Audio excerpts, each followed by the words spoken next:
Paul, we've been threatening this for a while. Why don't you try again when now you have the camera focused on you? Paul! Paul! Yep. Paul! Yep. You keep stealing the camera back. How can I do this if you keep stealing the camera? Payback's a bitch. Oh, man. It's just so rough. Hello, everybody, and welcome to episode 517 of the Dead Robot Society. I'm Terry Mixon. Joining me today, Paul E. Cooley. You're late. How many people have you killed today, Paul? You're late for a very important date. I need to have a hat with like a number in it. Right now, it would have your address on it. Tell the kind viewers why you're in the doghouse. Because I lost track of what day it is and didn't turn on my phone until like an hour and 20 minutes after the time I was supposed to meet Paul and record the episode. So I am a shit.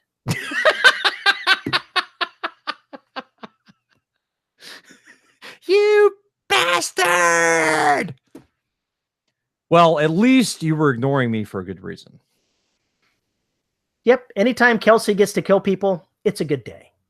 Yeah, I'm gonna let him just, I'm gonna let him slide on this, but it's going down. It's all going down in my report. Well, that's okay.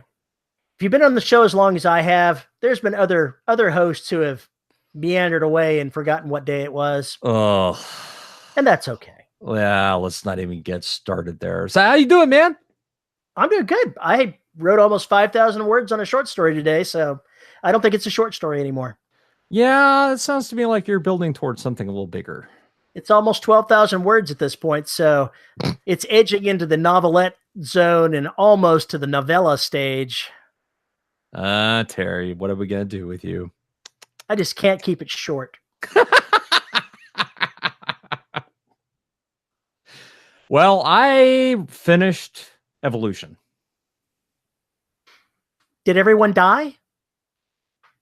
So right now what I'm doing is I'm 35,000 words into editing and hitting up against the rewrites. So it's going a little slower now, but I'm liking it.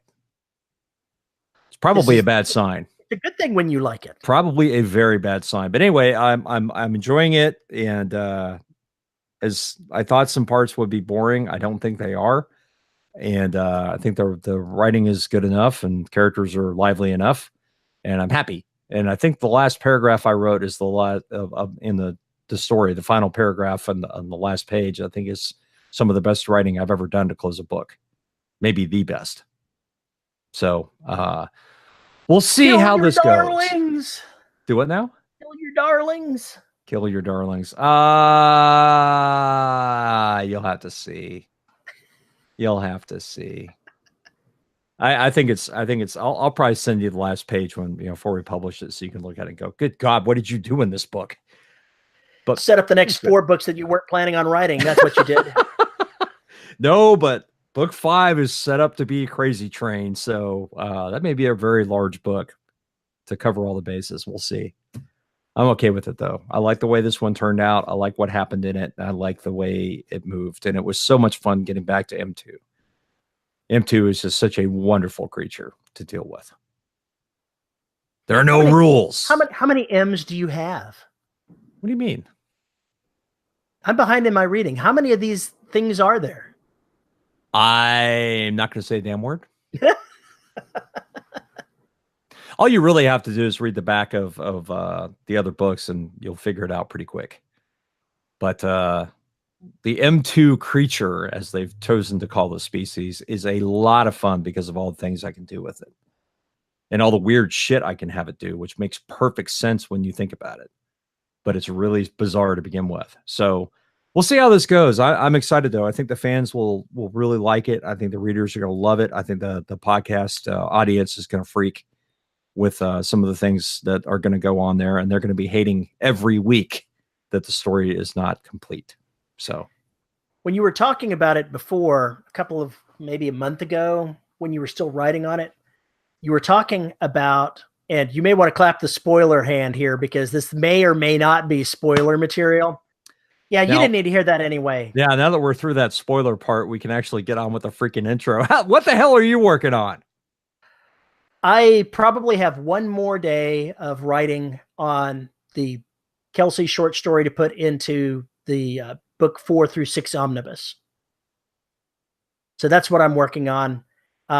Kelsey is busy killing people, so the end is nigh. The end is nigh for her or the story, or you don't want to say?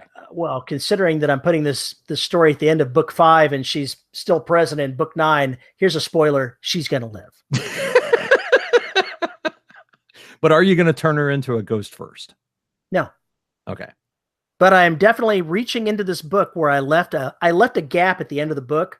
The denouement was a month after the closing of the action, and one of the major bad guys was captured during the action, and I never really dealt with what happened to him. So this short story takes place about the middle of that month-long window where he escapes confinement and comes looking for her and gets his just desserts. Mm. Mm-hmm. Because sometimes the worst thing that can happen to you is getting exactly what you want. Boy, ain't that the truth? Ain't that the truth, man? Those are the best kind of stories when somebody is really looking to get what they want and they get it in spades. They get it, and more so. Mm-hmm. It's kind of like the Game of Thrones guy who's always screaming about he wants his gold crown. So finally the barbarian gives it to him in liquid form all over his head. Yeah. Melted gold. That's going to be a little hot. So yeah. Yeah. Got exactly what he wanted. Got it. He got a crown. It burned him alive, but what's your other rule? Never interrupt an enemy when they're making a mistake. That's always a good rule. And if you could go ahead and prod them along into committing a few more in the process of this by being snarky, you should take that opportunity too. One of these days, I'm going to write a book where the criminals and the good guys, so to speak, are both inexplicably inept. Where the only reason the cops haven't caught the criminals is because they're such fuck ups. So it would just be like land strewn of stupid all over the place. Do you ever watch V, the original series? Yeah. They had a guy that was an arms dealer, a criminal, and he had to work with the good guys in trying to be the resistance against the V. And when I saw that the first time, I had a story idea, said I should write something where like the FBI and the gangsters are forced to cooperate and work together against a third party, like alien invaders. somebody that is literally outside their spectrum of being able to deal with, and they need the skills and supplies that the other group has in order to succeed. Just watching the interaction between those two groups that do not trust each other and will probably never trust each other or like each other could be very interesting. That happened in the Third Strain book, and it was good tension. It was wonderful tension because you kept waiting to see who would fuck over who first, because there was that much distrust and loathing and everything else that went along with it. And it made it interesting because whenever they got together, it wasn't high fives and all that. It was, pull your weapon and wait for them to shank you kind of deal. So that always sounds like fun. Yeah, it always sounds like fun. It's a blast to get characters into that situation. As a blast. I like it. Here's one thing though. Kelsey, she would never shank you. No, she wouldn't need to. She has other horrible things she could do to you. She would go ahead and say, "You're not afraid of a little old girl like me, are you?"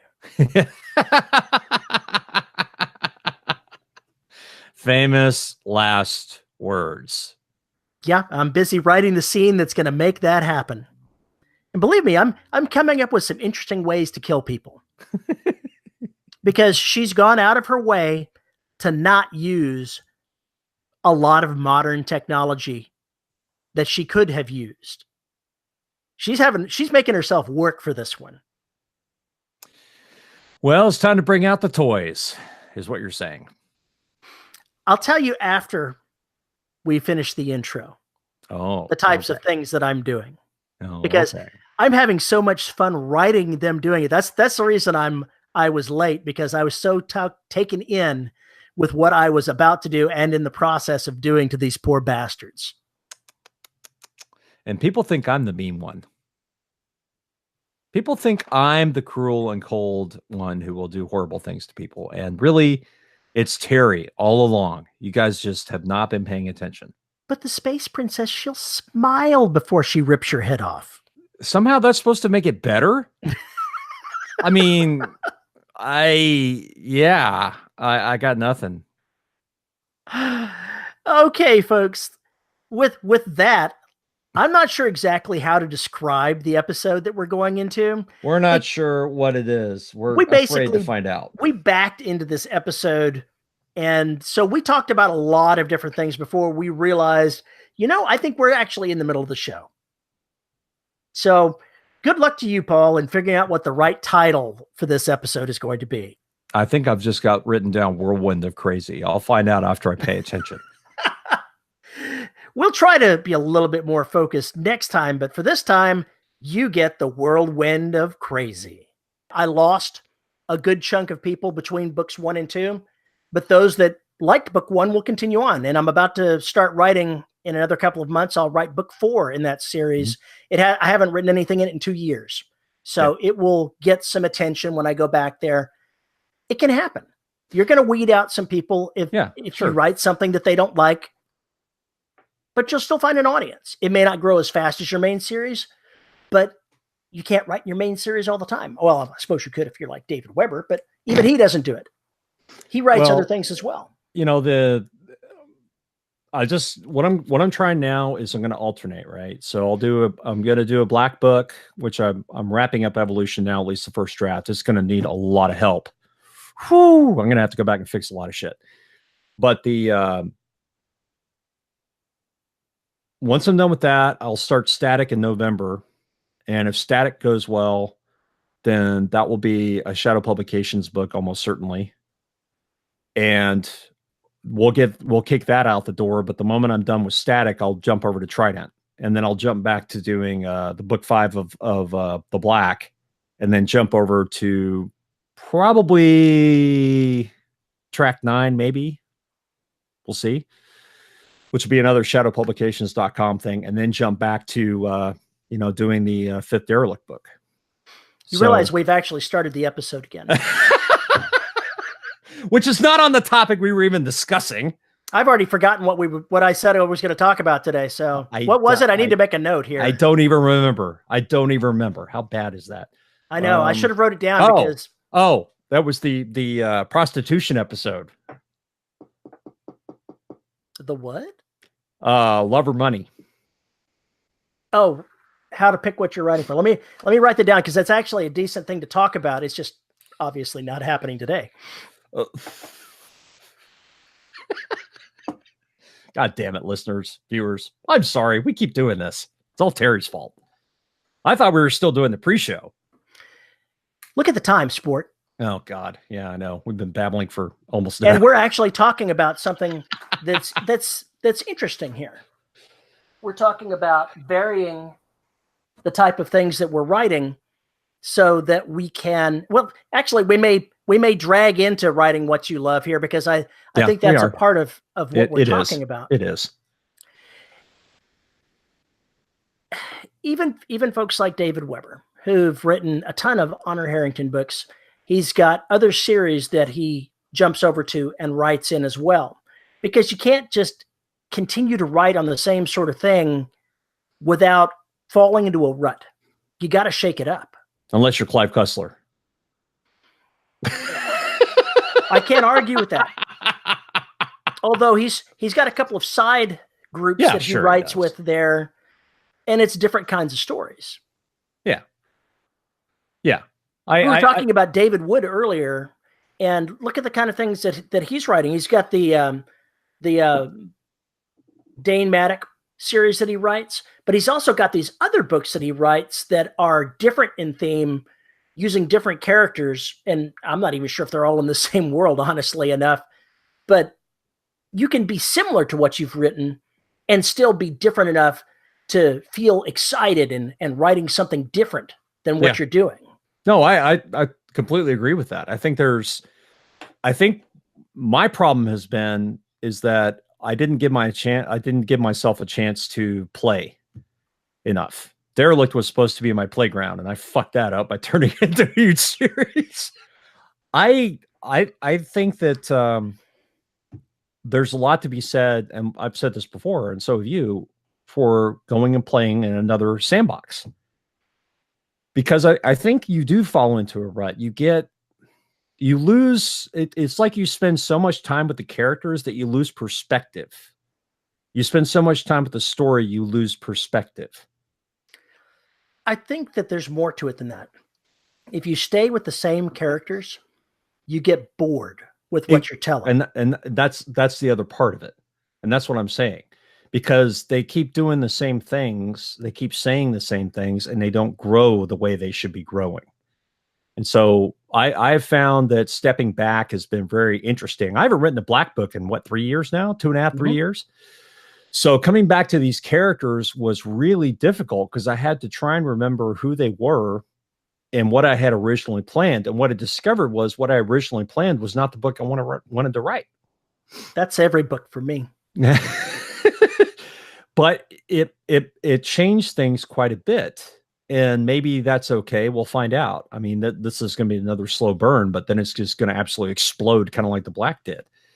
So I'm having fun.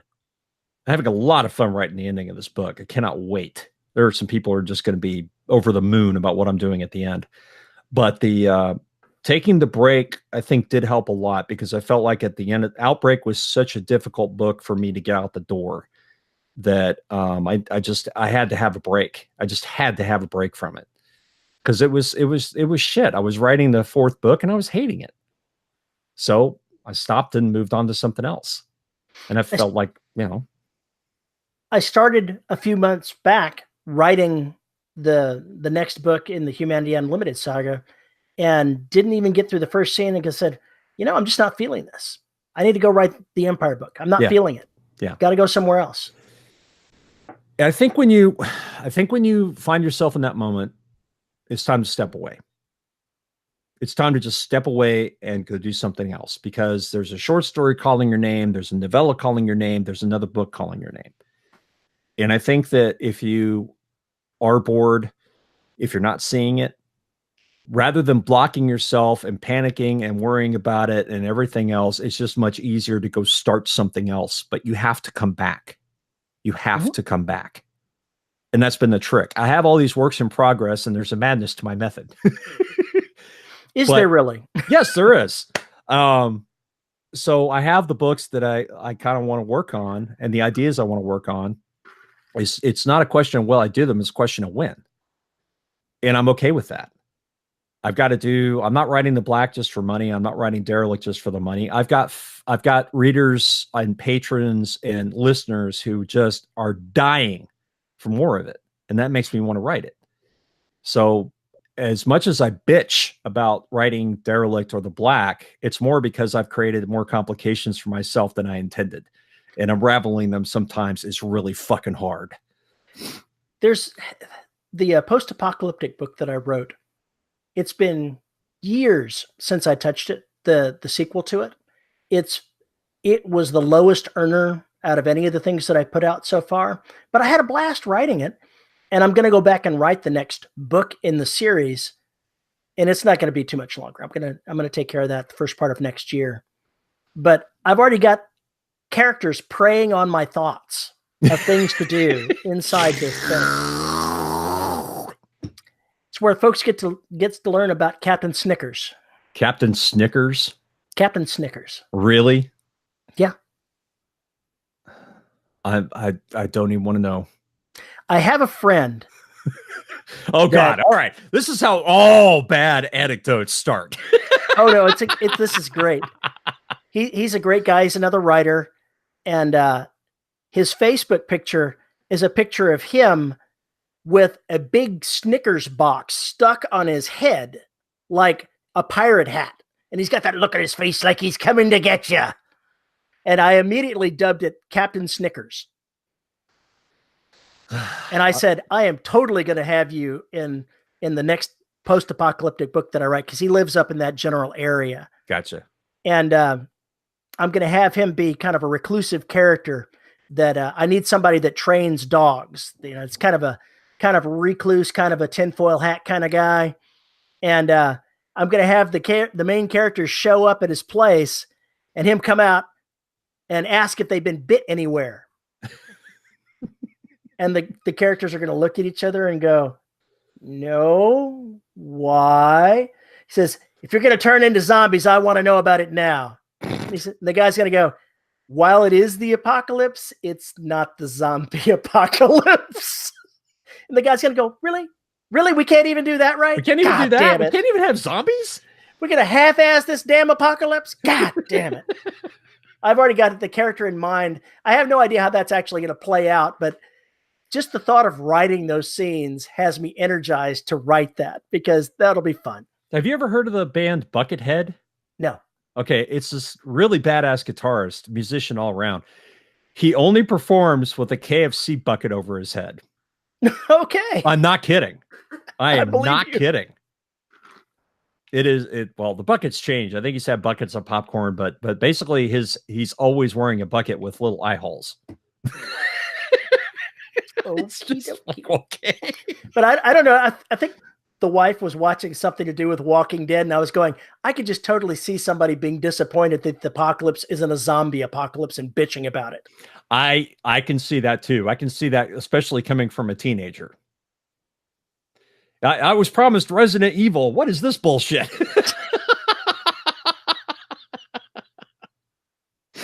What do you mean we just have to find Twinkies and there's no zombies getting in our way? What the hell is this bullshit?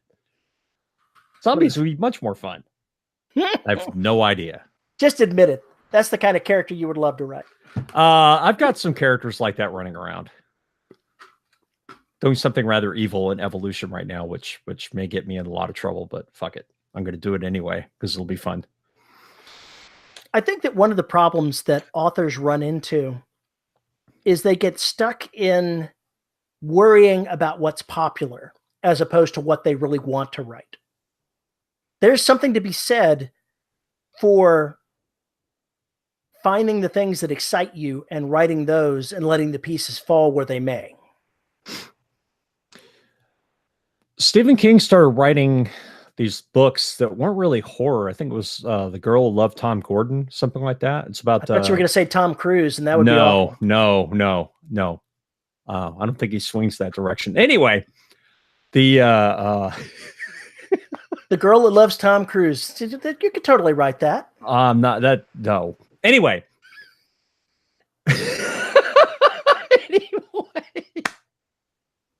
More shit that I have to cut. He started writing these other books, like for instance, The Green Mile, very, very different from most of his normal books or what he's known for. And I have to wonder if part of that isn't just, hey, I need a palate cleanse. Not everything can be the same thing over and over and over again. And I think we're all at that point. I think it's also why you see science fiction authors delve into fantasy. You see fantasy authors delve into science fiction. You'll see a romance author go into thriller with no romantic trappings. It's because they need a palate cleanser. They need to move into something else and grow. And there's absolutely nothing wrong with that. You've got to write outside your wheelhouse if you want to strengthen yourself as a writer. If you only write romance stories, then you're not strengthening the weak areas in your skill set. You don't have these other tools to bring to the table if you ever decide you want to do something different. If you write stories that are outside your comfort zone, you will grow, you will learn, you will improve the writing that's inside your wheelhouse. And there's something to be said for that. I was talking in the pre-show about there was a pre-show. Well, perhaps not. It's really hard. Yeah, I don't envy you trying to figure out exactly where the show starts. Thanks. Thanking me for this? I blame you for this episode. Of course you do. In any case, I was talking about writing about a former CIA hitman who's done a lot of bad things and is going to help make some up in the society by killing animal abusers as a public service. And that would be radically different than stuff that I have written in the past. But I actually seriously am considering writing that story. It may only be a short story. It may only be a short story rather than a novel, but I am thinking about doing that pretty hard. I think if the character's there, if the character's talking to you, it doesn't matter what the genre is or anything else. Let them talk. Find out what if it's a voice in your head that's really interesting, let them talk. Kind of start writing it, start channeling it and see where they are. I mean, maybe you've just got a character. Well, okay, great. The story will find itself if you're writing about the character. Mm-hmm. The story will find itself. I've written enough stories to where I know that's totally true. I'm not afraid of starting to write a story. If I really wanted to stretch myself, I'd try again to write a horror story. But I'm just not sure I've got it in me. I think you do have it in you. You just don't realize it. Well, that reminds me, I haven't sent you the bike story yet. I haven't sent that. Yeah. I don't know that I know about this one. But that was the one I was telling you about, where the bike kept showing up on the side of the road. Oh, and I right. kept thinking, yeah. I need to send you that story. Anyway, I think that if that image or that's there, the character, just follow it and see what happens. But I think you do. I know you have a horror story in you, just like I know I have a romance story in me. So I know that I have a Western in me. I know that I have all those things that I will write at some point, because it just has to get done. It just has to. In this day and age, you don't have to worry that you're writing in different genres. Your audience will be able to figure out if something you've written is in their what they want to read section. They're smart enough to know by your marketing and your cover whether or not that's you writing something that they're interested in. And they're not going to mind that you write something that's, if you wrote a Western, say a quarter of your audience might go, Western's not my thing. But they're not going to look down on you about it and go, oh, I can't believe he wrote a Western. I'm never going to read this guy again. It's just not going to happen. No, they're going to look at it and go, is there horror in this? I think you need to write a weird Western. I have That's actually a thing, right? I know. Joe R. Lansdale is one of my big one of my big man crushes. So yes, I know all about weird Westerns. It's the kind of shit he loves to do. I have a Garaga Western, a Garaga related Western. I have two of them actually that I want to write. One of them is about the railroad, and the other one is the day the town died, which is I got 20,000 words into it and just kind of lost the thread on it, but couldn't figure out how to make it do. Maybe I can go back and now that I'm more confident and more experienced, maybe I can go back and try that one again, which would be a lot of fun. One of my friends on Facebook wrote a novel about Billy the Kid who's fighting supernatural stuff. Yeah, I remember you telling me about that too. So it was a great story. So it's something that totally can be done. I think that you just have to play. If that idea is there and it's really talking to you, then you just kind of have to chase it. I mean, that's what happened with Derelict, and that spawned a mess. So, in the same thing with the Garaga stuff, and it all started with a silly short story, and kaboom! And now it's this humongous mythos, which I still have to at some point pump out. But the bottom line is, I would not have written any of those things if I hadn't started down that road.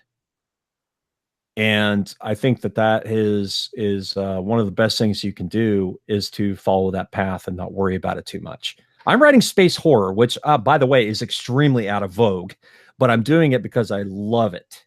And I will write more of it because I love it. And the people that I got asked, are you writing Dead Space 4? And I went, well, what? Are you writing the script for the game Dead Space 4? No. That franchise is dead, dude. And they have better people than me to write that shit. I would love to do it, but some people are worried that if they spend time writing something that's outside of the things that they do, that they're going to be less productive in areas that they think are bringing in the money for them. And I say that if you write something that you love, you're going to write more. You're going to write more words. It's not going to really hurt your productivity. You'll just be more productive in multiple areas. You'll still end up producing, and you'll actually end up writing more product. When Outbreak didn't sell well, I really wanted to throw the black away and say, I've done 3 books, I'm done. Nobody's going to care anyway. And that was all about money for me at that point in time. And don't get me wrong, I need to make money. So I kind of have to, that's why I'm scattering my projects around. It's kind of the shotgun approach, but basically it's also to keep my sanity. But what I've come to realize now that I'm no longer in, near committing myself for rampant depression, it's a different animal altogether, because now I'm looking at it as, I want to write this. I want to write this. I have crossover between these fans and everybody, the people that love the stuff love it, absolutely love it, and will show up for it. So the money side on those is taken care of. I won't make nearly as much money as the first books did. So what? These people are buying audiobooks or listening to my podcast. I'm getting, I think, more audiobook sales from folks who are listening to the podcast and now understand just how dangerous I am to not being able to pay my bills. And that's helping a lot. But the bottom line is I'm writing stuff that they love, and I need to keep doing that. So if I write static and we publish it, it probably won't sell worth a shit. So what? It's a month of my time, a month or 2 of my time. And the bottom line is it will get me back in touch with doing something more human. And I haven't written about a fucking human being in a long time that's not, in space or getting chased by a monster. So it's going to be very different, because it's been a long time since I did that. The last book that I wrote, or last story that I wrote like that, was probably the Tony Down stuff. That was a long ass time ago, or Closet Treats for that matter. I haven't written about normal functional human beings, with the exception of Garrett's Inferno. And even that's a thriller, so you don't really get all that much time with the characters. So I want to do something more personal, that I'm more engaged with as a human being, because I feel like I've lost that. And like I said, it's probably not going to sell, and who cares? I'll get it out there. It'll be out there as an audiobook. It'll sell or it won't sell, whatever. It's just another podcast to put out. It's another book to have out, and hopefully it'll be good. And if it's good, and I think it's good, then fuck it. I don't think you should worry about, well, within a certain range, which you are trying to make a living at doing this. Yeah, you've got to at least keep enough in mind that you can't put everything as a project of love. But there's a place, even with stuff that you write that won't make a profit, for those projects of love, the projects of the heart. And I have not been listening to my heart for a while, which is why I'm jumping back into going to jump into static or track 9 or something like that, where I can spend more time with people. And I don't have to spend so much time on science and all this other shit. The next Empire book is my next project after I finish with a short story. But after that, I'm going to jump over and do the Humanity Unlimited story. I'm going to do the next post-apocalyptic story, and I'm going to write the lit RPG story, stuff that's totally outside of the Empire series, because I just want to write them. It's been too long since I've touched any of those worlds, and I want to go and play in them. I want to go ahead and find out what the characters have been doing, which means I'm going to have to go back and actually read the books and make notes to myself of, oh yeah, this plot thread, I left this dangling. I kind of need to know that. Yeah. And that's actually a problem for my next Empire book, because I intend to bring the characters that I have split apart, either get them back together, or I think I'm going to manage to get them all back together. But that means that I need to know where that one book, what things I had hanging in it. For the last book, I actually, as I was going through, I made notes of the open plot threads that I had hanging out there, but I didn't for the other half. And now I need to go back and reread the book and say, okay, what have I got still hanging out there that I need to address, so that I don't inadvertently between books drop something major. People be going like, what happened to? Whatever happened? What happened with that? I had a reader of Derelict send me a note with a paragraph from the book, and was like, you never tied this up. I said, no, I didn't. And you're one of the few people that noticed. Did you miss this? Nope. No, I did not. I put that there on purpose, but it's kind of like Sleeper. Everybody, I think most people kind of forgot it's there. So when it pops back up in Trident, it'll be fun to watch the reactions. But yeah, if you don't remember all those little plot points, you're going to have a little bit of a problem. Yeah. What would have happened if I had written Destruction and ended the Derelict saga and never addressed what the AIs were doing? You'd be a bastard. Because that's what some people are pissed off about, is that I didn't wrap all that up, and it's going to take 2 more books to wrap it up. Tough shit. I got to the end of the book and realized there was no way to wrap up all this mess that I had made for myself. So yeah, it's going to take another 2 books to do, but I'm not going to drop those plot lines that I put in there, even though I didn't know where they were going at the time. I'm not going to drop them, just walk away from them, or come up with some stupid 2-sentence deal. Oh yeah, that thing happened. It is bullshit. Reader expectations, writer expectations, story expectations. I think if you cover the story expectations, the rest of it falls in line. So if you start digging into something, you kind of have to deal with it, depending on how large of a hole it is. Of course, Terry just strands people off in the galaxy, and we have no idea when the hell we'll see them again. Let them figure out their own way home. Terry loves to create these tertiary characters that may become important 8 books from now when he's bored and needs something to do. Actually, basically, what I do is I just write whatever interesting characters I've got going on.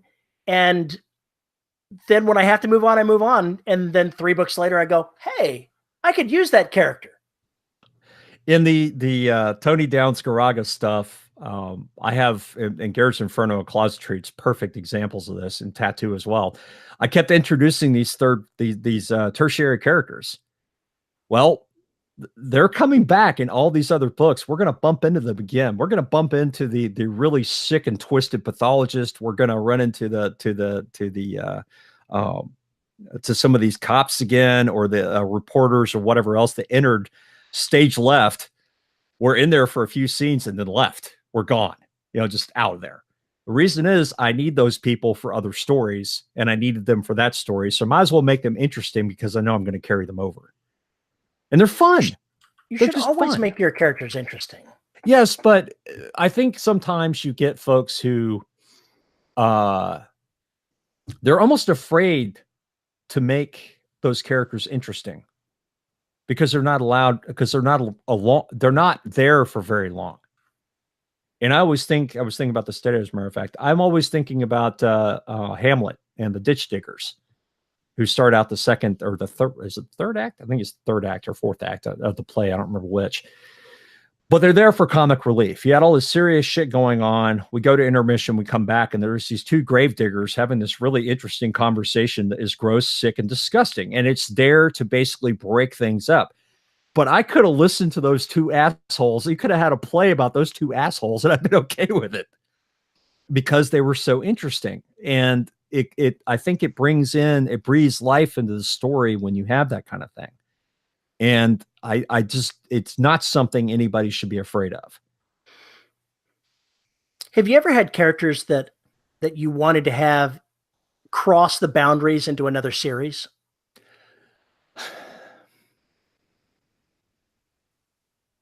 Yes.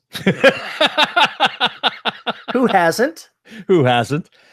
That's another interesting point. I think that also comes back to the world building, depending on what it is you're doing. Just because it's set in the here and now doesn't mean that those people aren't part of the world. They are part of your world, because your world isn't going to exactly reflect this one, all the way around.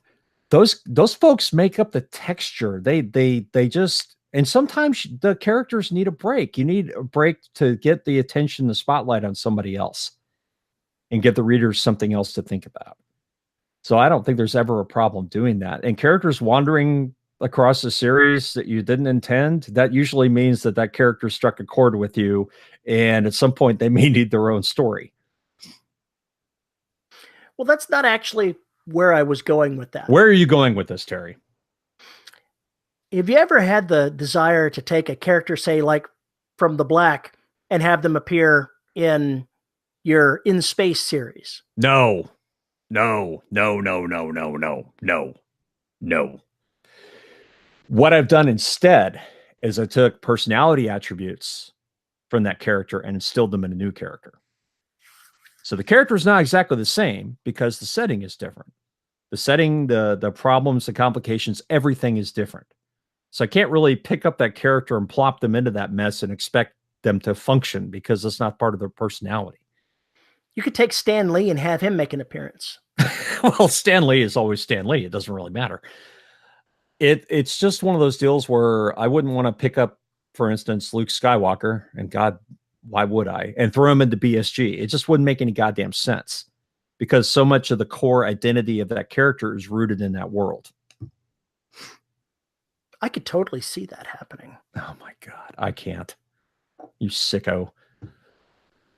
I totally think that we should bring Mark Hamill into the new Star Trek that they are doing with Jean-Luc Picard. That's an actor. That's different, not a character. That's totally different. Completely different. Stop splitting hairs with me, Bubba.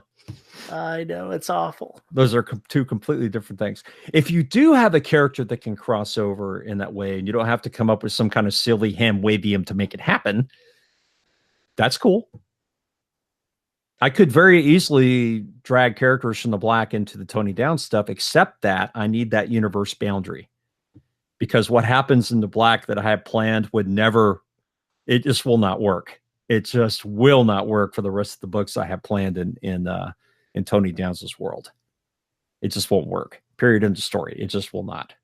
But it's fun thinking about it, right? Yeah, it is. But I mean, there are authors who have all their books take place in the same universe. And so if something catastrophic happens in one of the stories, they then have to account for it in the other books. That can be a real pain in the ass because some of those catastrophic events, in my mind anyway, would completely alter the society.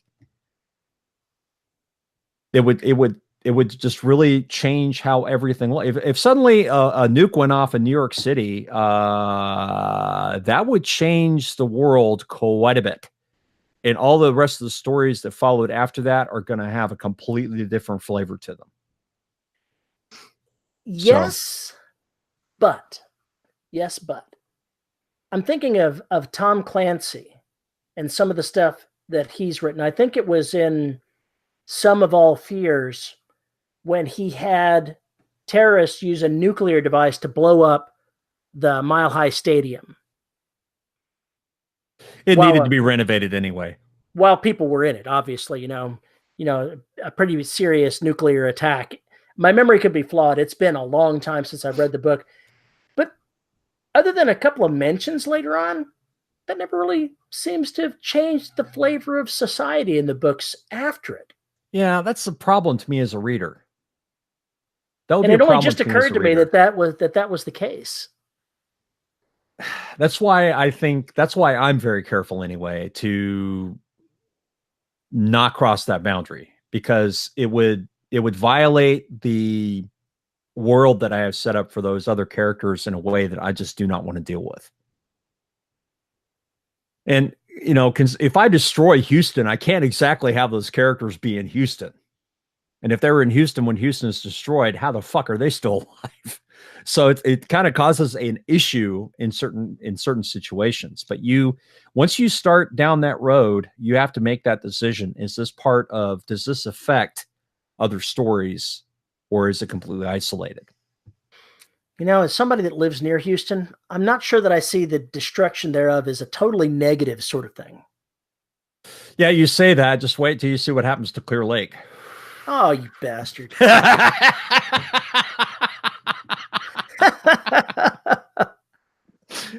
Evolution is not going to be kind to your area. Anyway. Wait a minute. Did you destroy the woodlands anywhere in what you're doing? Shit, no. That's an important place.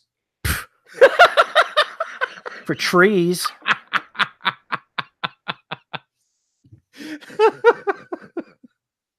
Oh, geez. No. it is something that I think you really have to think. You really have to consider if you're trying to put all the books in the same universe, because anything that happens out here is going to affect everything. I can't write a Soul and Beyond story, for instance, that takes place at the same time Derelict does, and not have the stuff that happens in Derelict affect it. It's just not possible. So I have to make that decision when I write these other stories. Are they pre-Derelict or post-Derelict? Right? Because if I want to show how the society changes from one to the other, that's great, but I have to be aware of that, because I'm not aware of that, it's going to cause a problem. You have to live with the choices you make, because you can't retcon. If you retcon, people will really get pissed. Within certain boundaries. So, tell me an instance where a retcon has worked. Something that I've done? No. Another book, another series, whatever. I was thinking of something that I'd done, honestly. I've went back and changed a character's rank after I finished and published the book because it suited me. That's different. I'm talking about plot lines. I'm talking about characters. Okay, I haven't done anything serious. You haven't done anything? Okay. No serious retconning has taken place. But I feel free to go back and change minor details if it really does suit the books going forward and I didn't think about it. Like, I can't say that this happened in Houston and suddenly the next book say it happened in Denver. That's true. I can't do that.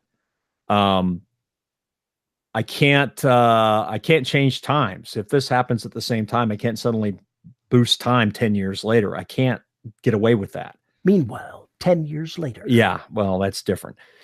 There's just certain things I think you have to follow, certain rules you have to follow as far as that goes. Depending, I know somebody is going to come back and say, well, Douglas Adams did it. Yes, but Douglas Adams is writing satire. He's writing satire. He's writing humor. He's not writing anything serious. And God, serious. There was time issues in Hyperion, as I recall, as well. Yes. But those were intentionally there. Intentionally there. You can't, if you're going to write that kind of deal where you're just going to say, screw the last book, we're just going to do something new.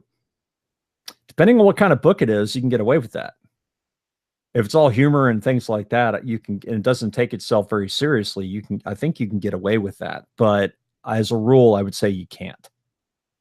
As a rule. So, yeah, writing is hard. No, it's really not. Be true to the story, be true to the characters, be true to yourself, and I think you'll be fine. Just don't get lazy. Be not a borrower nor a lender be. Yeah, Do whatever. not forget. Stay out of debt. I won't do the whole thing. Okay. I'm glad to hear you won't do the whole thing. So we started on For Love or Money, and I've ended up in this, once again, a whirlwind of crazy. And again, I'm going to blame you for this. You know, sometimes we just got to talk about what comes to mind. Yeah. All right. Are we ready to end this? I think we are. All right. We will end this mess. Simply because of exhaustion. I have no idea who the hell hosted this mess. You did, obviously. Oh, yeah, I did, obviously. If you have a comment or a complaint about this episode, you can send us an email at show@debrobotssociety.com. Why let those bastards stay on subject? You can tweet me at Paul_E_Cooley, or you can join the listeners of the Dead Robot Society Facebook group where all the insanity goes on. And with NaNoWriMo coming up, I imagine it's going to be, like Terry said last week, a support group for a while. There's going to be a lot of crying. A lot of crying. You can find, if you want to see our ugly mugs, you can go to youtube.com/DRS podcast, where every week we put up an episode. And we have to thank our wonderful host, Pod Hoster, who makes all 4 bazillion episodes of the Dead Robot Society available for your ear holes. If you want to support us, you can become a Patreon patron at patreon.com/DRS podcast, where for as little as $1 a month, you can help keep the show on the air. And you get access to exclusive content like live shows, which is going to happen this weekend. And I have yet to actually pimp that. Again, I better get on that. And at the $10 level, if you're a Patreon patron at $10 level, we read your name every week. So here we go. Sue, I'm too old for this shit, Bayman. JD Barker, Nathan something Village Petty, You're gonna have to change that, dude. I'm never gonna be able to pronounce it. Corley Davison, Kelson Deal. The 33 thieves thought what? The 33 thieves thought that they thrilled the throne through. Throw? Okay. Spelling, it's hard. Isabel Cushy, my prescription, I'm blaming it on my glasses. Isabel Cushy, Rick, trying to figure out the voice of my alien Shaw. I've told you to call me, man.